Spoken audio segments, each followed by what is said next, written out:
उत्तर भारत के एक छोटे से कस्बे नूरपुर में रमज़ान की आमद एक उत्सव की तरह होती थी। तंग गलियों में इत्र और खजूर की खुशबू बसी रहती थी। इसी कस्बे के एक कोने में एक पुरानी सी कोठरी में रहीम चाचा रहते थे। उनका कोई अपना नहीं था सिवाय एक छोटे से यतीम बच्चे अयान के, जिसे उन्होंने मस्जिद की सीढ़ियों से गोद लिया था। अयान बेटा उठो, देखो आज रमजान का पहला दिन है। अल्लाह ने हमें एक और साल अपनी इबादत का मौका दिया है। दादा जान, क्या इस बार ईद पर मुझे नए कपड़े मिलेंगे? पिछले 2 साल से हम पुराने कपड़ों में ही नमाज पढ़ रहे हैं। बेटा, रमजान कपड़ों का नहीं, रूह को साफ करने का महीना है। अगर अल्लाह ने चाहा तो इस बार खुशियां जरूर आएंगी। चलो जल्दी से वजू कर लो। वे लोग उस तंग कोठरी में दूध और खजूर से सहरी रखते हैं। इसके अलावा खाने के लिए उनके पास कुछ भी नहीं था। दादा जान, हम हर साल सिर्फ खजूर और दूध से ही सहरी करते हैं। हम अच्छा खाना कब खाएंगे? बेटा, हम लोग भी एक दिन अच्छा खाना खाएंगे। देखना, अल्लाह एक दिन जरूर हमें भी खिलाएगा। बस सब्र रखो मेरे बच्चे। हर साल आप मुझे यही कहते हैं, पर मेरा भी मन करता है कि मैं बाकी बच्चों की तरह बिरयानी, सिवैया और फालूदा खाऊं। बेटा, तुम तो जानते ही हो कि हमारे घर की हालत बाकी लोगों से बहुत अलग है, पर देखना एक दिन तुम्हारी ये ख्वाहिश जरूर पूरी होगी। जैसे जैसे रमजान के दिन गुजरते गए, कस्बे में रौनक बढ़ती गई, लेकिन रहीम चाचा की माली हालत गिरती जा रही थी। वे कस्बे के सबसे अमीर जमींदार हशमत अली के यहाँ बोरी ढोने का काम करता था। हशमत अली एक सख्त मिजाज और घमंडी इंसान था, जिसे गरीबों की तकलीफों से कोई सरोकार नहीं था। रहीम चाचा काम कर ही रहे थे कि वो आ जाता है। रहीम, ये कैसी सुस्ती है? शाम तक ये सारी बोरियां बैलगाड़ी पर रखी जानी चाहिए। अगर काम पूरा नहीं हुआ तो इस महीने की तनख्वाह भूल जाना। हुजूर, रोजा है और धूप तेज है, शरीर थोड़ा साथ नहीं दे रहा, लेकिन मैं काम पूरा कर दूंगा।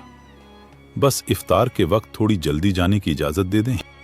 रोजा तुम रखते हो, एहसान मुझ पर मत जताओ। काम पूरा करो वरना रास्ते खुले हैं। मुझे तुम्हारे जैसे बहुत मिल जाएंगे। ऐसा मत कहिए हुजूर, मैं अपनी पूरी जान लगा रहा हूं। मैं ये काम जरूर कर दूंगा, पर मेरी मजदूरी मत काटिएगा। ठीक है, अब ये ड्रामा बंद करो और काम पर लग जाओ। शाम तक काम हो जाना चाहिए, वरना तुम्हें काम से निकाल दूंगा, फिर भटकते रहना। रहीम चाचा चुपचाप काम में लग गए। उनके गले में प्यास के कांटे चुभ रहे थे, लेकिन जबान पर सिर्फ अल्लाह का जिक्र था। शाम को जब वे घर लौटे, 2 लोग इबादत करने के बजाय रास्ते पर आपस में गप्पे मार रहे थे। रहीम चाचा घर पहुंचते हैं। वे देखते हैं कि आज भी उनके पास इफ्तार करने के लिए सिर्फ 2 गिलास शरबत और कुछ खजूर के अलावा कुछ भी नहीं है। दादा जान, आज मस्जिद में बहुत अच्छी बिरयानी बढ़ रही थी, लेकिन मैंने नहीं ली। मैंने सोचा हम घर पर साथ इफ्तार करेंगे। बेटा, असली इफ्तार वही है जो मेहनत की कमाई से हो। ये 2 खजूर भी हमारे लिए शाही दावत से कम नहीं। आज हमारे पास जो भी है वो अल्लाह का शुक्र है। हमें हर हाल में अल्लाह का शुक्र अदा करना चाहिए। इफ्तार करने के बाद सब लोग मस्जिद जाकर मगरिब की नमाज पढ़ते हैं और फिर कुरान पाक की तिलावत में लग जाते हैं। उसी दिन नूरपुर में एक हादसा हुआ। हशमत अली का इकलौता बेटा जैद तेज बुखार और अजीब सी बेचैनी में मुब्तला हो गया। शहर के बड़े डॉक्टर जवाब दे चुके थे, कोई है जो मेरे बेटे को बचा ले? मेरी सारी दौलत ले लो, पर मेरे जैद को ठीक कर दो। मैं अपने बेटे के लिए कुछ भी कुर्बान करने को तैयार हूँ, बस मेरे बेटे को कोई बचा लो। हशमत साहब, दौलत से दवा खरीदी जा सकती है, शिफा नहीं। शिफा तो सिर्फ दुआ से मिलती है। किसी ऐसे शख्स को ढूंढो जिसका दिल साफ हो और जिसकी दुआ में असर हो। हशमत अली को अचानक उस बूले रहीम का ख्याल आया। जिसे उसने धूप में तरपाया था। वो आधी रात को भागता हुआ रहीम चाचा की कोठरी पहुंचा। वहां रहीम चाचा अपने पोते को दीन की बातें और रोजे रखने के फायदे बता रहे थे। रहीम, मुझे माफ कर दो, मेरे बेटे की जान खतरे में है। सुना है अल्लाह रोजेदारों की दुआ खाली नहीं जाने देता। मेरे हक में दुआ कर दो। आखिर हुआ क्या है हुजूर? बात क्या है? मुझे साफ साफ बताइए। और आप इस वक्त यहाँ? दुआ तो मैं हर रोज करता हूँ। रहीम चाचा, मेरे बेटे की तबीयत बहुत खराब है। वो कुछ भी नहीं बोल रहा है। आपको हमारे साथ चलना होगा। ठीक है हुजूर, मैं चलूंगा। इसलिए तो मैं आपसे कहता था कि गरीबों का हक नहीं मारा कीजिए। अब आप परेशान मत होइए, अल्लाह सब ठीक कर देगा। रहीम चाचा हवेली पहुंचे। उन्होंने बच्चे के सिर पर हाथ रखा और कुरान की आयतें पढ़ने लगे। पूरी रात गुजर गई। जैसे ही फजर की अजान हुई, उसका बुखार पूरी तरह उतर चुका था और वो उठकर खड़ा हो गया। ये देखो हाशमत अली, अल्लाह के घर में देर है लेकिन अंधेर नहीं। अल्लाह कभी अपने बंदों को उदास नहीं देख सकते।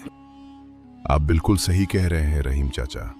आज मुझे समझ आ गया कि अल्लाह पर भरोसा रखने वालों को वो कभी निराश नहीं करता। मैं अपनी गलती समझ गया हूँ और आगे से कभी किसी गरीब का हक नहीं मारूंगा।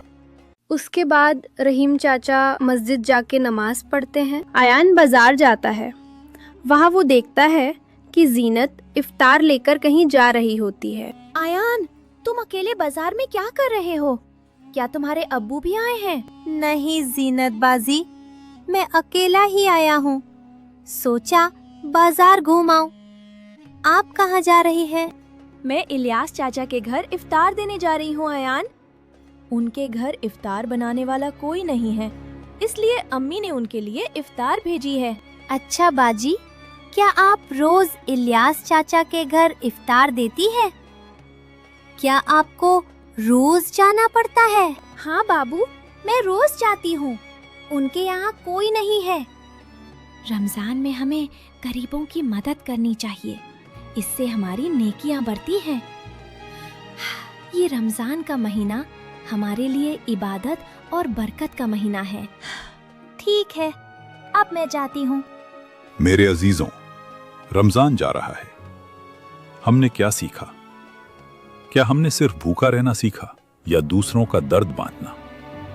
याद रखो, जिसकी ईद पर उसका पड़ोसी भूखा सो गया, उसकी इबादत अधूरी है। चाचा, इस बार ऐसा कुछ भी नहीं होगा। इस बार सबकी जिम्मेदारी मेरी है। सभी गरीबों का खर्च मैं उठाऊंगा। कोई भूखा नहीं रहेगा। मेरे घर पर सभी के लिए दावत रखी जाएगी। फिर रहीम चाचा हाशमत अली के घर काम करने चले जाते हैं। रोजे की हालत में उनका शरीर जवाब दे रहा था। वो लड़खड़ाते हुए बोरियां धो रहे थे कि तभी वहां हाशमत अली आ जाता है। रहीम चाचा ये देखकर गहरी सोच में पड़ जाते हैं।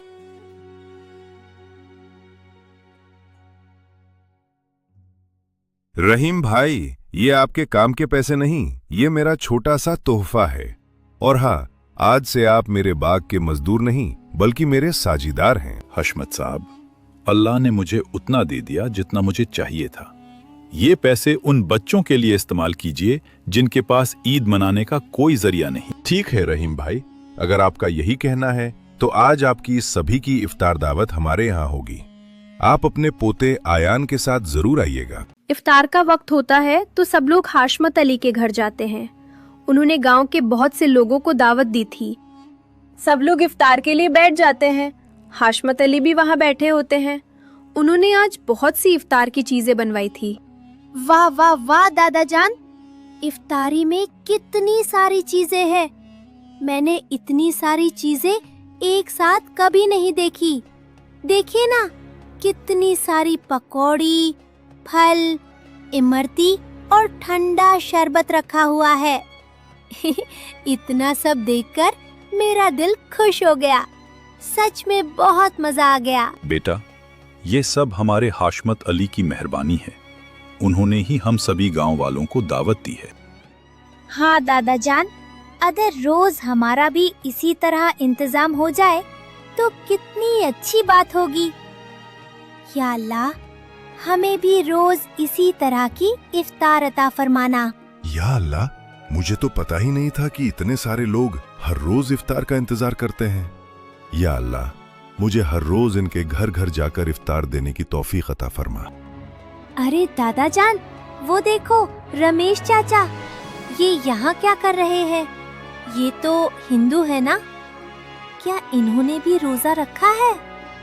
ये रोजा नहीं रखते होंगे, तो इन्हें इफ्तारी पर क्यों बुलाया है?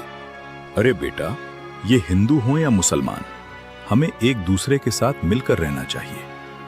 इस्लाम हमें सबसे पहले इंसानियत की सीख देता है। रमेश भैया तो हमारे पड़ोसी हैं। रमजान में ये सबके लिए इफ्तार की दावत भी करते हैं। जब ये हिंदू होकर इतना कर सकते हैं, तो हमारा भी फर्ज बनता है कि हम इन्हें अपने बराबर समझें और साथ रखें। मेरे बच्चे, हाँ, समझ गया दादाजी।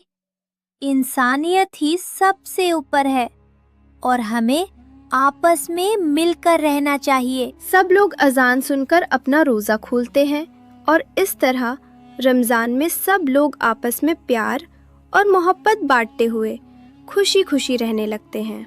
अगर यह कहानी आपको अच्छी लगी हो तो वीडियो को लाइक करें और चैनल को सब्सक्राइब करना न भूलें।